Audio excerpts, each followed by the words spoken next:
Simply put, open data is data that anyone can access, use and share. That's both technically, using standards for exchange, and legally, allowing use and reuse but respecting privacy laws. The first thing is we're already finding open data in everyday use in agriculture and nutrition. If you go to the internet and you search, for example, for tomatoes, you'll get the full nutrition characteristics of that vegetable. That data actually comes from an open data set managed and produced by the USDA. That's open data in action right now. That happens because we have agreements through standards, and those standards are sites like schema.org, which allow us to annotate our data so it can be picked up by search engines and used by others.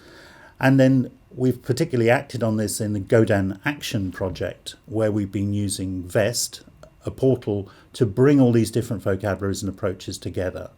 So that's one of the areas where we're seeing open data in action already.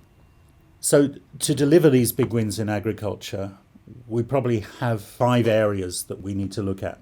So first level would be assessing what your capacity is through something like the Open Data Readiness Assessment with the World Bank, comparing yourself with the Open Data Barometer run by the World Web Foundation, and seeing what infrastructure you may need to put in place.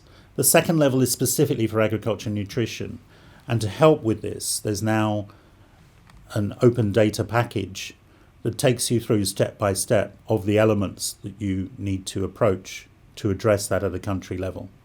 The third level is getting involved with a group like Godan to advocate for open data within the country, and also to draw lessons from other regions and other countries and see what else is available in terms of an approach. The fourth level is that question of the data publishing and data portals and how you can support others to make applications that will put that open data into use. So that might be mobile applications, it might be web-based, but how do you demystify the data to the farmer so that they can act on that data? How do you put the indicators on policy in a form that government can use them and act upon them? And finally, the key point is none of this is going to happen if people don't have the capacity to either appreciate the value in open data or to be able to use it and develop their own solutions. So capacity building is very much a core element of introducing these big wins. So we would see those as the 5 key steps to delivering big wins in open data. Actually, some of the journalists are not aware of the open data that are available. The open data training was organized by CTA together with the NEPAD agency and LDRI. It is one of the commitments that CTA has to connect open data and end users in the specific context, the journalists. And the aim was really not only to create awareness about open data, but as well to provide the journalists with practical tips on using open data. The Comprehensive Africa Agriculture Development Program, it's a continental framework, and it aims to improve food security and nutrition. Within this context, the role of media practitioners and especially journalists is really fundamental, because they can really play an important role in facilitating and communicating the dialogue for transforming agriculture in the African continent. We have been also involved in another activity relating to open data when we were organizing the hackathon actually in Durban, so in South Africa. We have collaborated with some key organizations, for example, the Climate Change Program of an organization called CGR. So they are international organization, they are called CCAF. We've collaborated with them so that they make the data that they have available for the developers that were involved in that hackathon. And as a result, for example, we have one of the winners of that hackathon that developed a prototype that make use of the historical data, agricultural data that CCAF has available. And then when you use specific algorithm to combine, to integrate those information, you can predict how, for example, a specific piece of land can be suitable for the production of a specific crop. Making available those open data can really help innovators, entrepreneurs to have businesses that will grow, that will give them income, and that will also support not only the development of the agricultural sector, but also the development of the economy of SAP countries in general. Let me give you an example for which we actually practice this on the ground. So about 2 years ago, we developed a project with a satellite-based company based here in Wageningen. They have the technology to process satellite images. So we developed a project with them, and they put a proposal together to test this, using satellite data to deliver extension and advisory services to farmers on irrigation sites in Sudan. Because they were able to take satellite images of the fields on the ground, they knew the moisture content of the soil.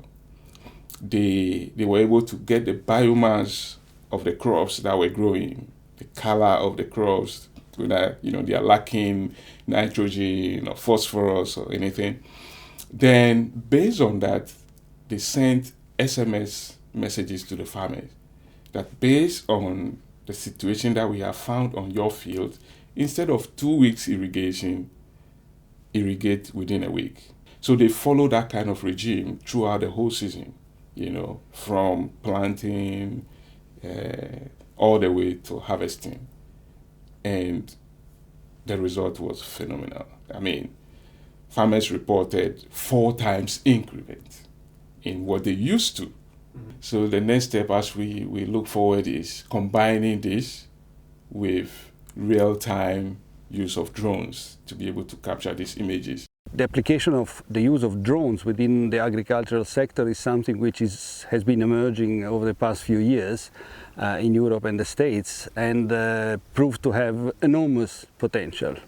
And personally, I think that it is a technology which could be a game changer in the domain of precision agriculture in developing countries.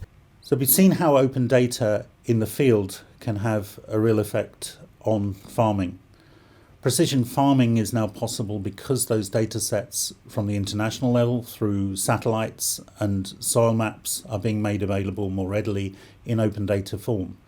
Now drones can, compared to satellites, can generate very high resolution data.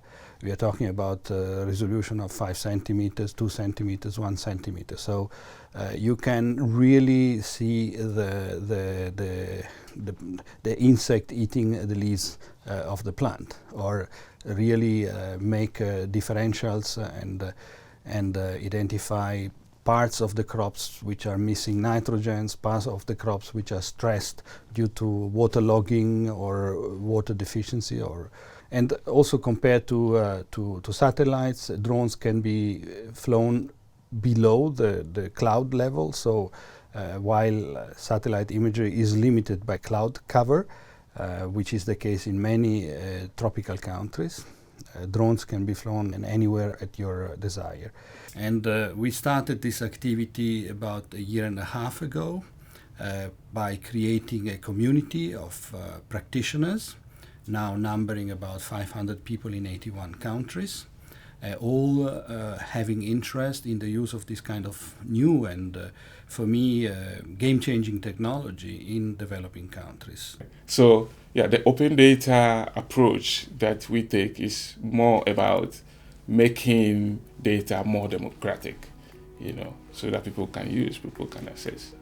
If this data is locked up and not available, or charged for beyond the reach of those who need it, we're running into problems. We need to see how this data can be made open and available to those who need it most.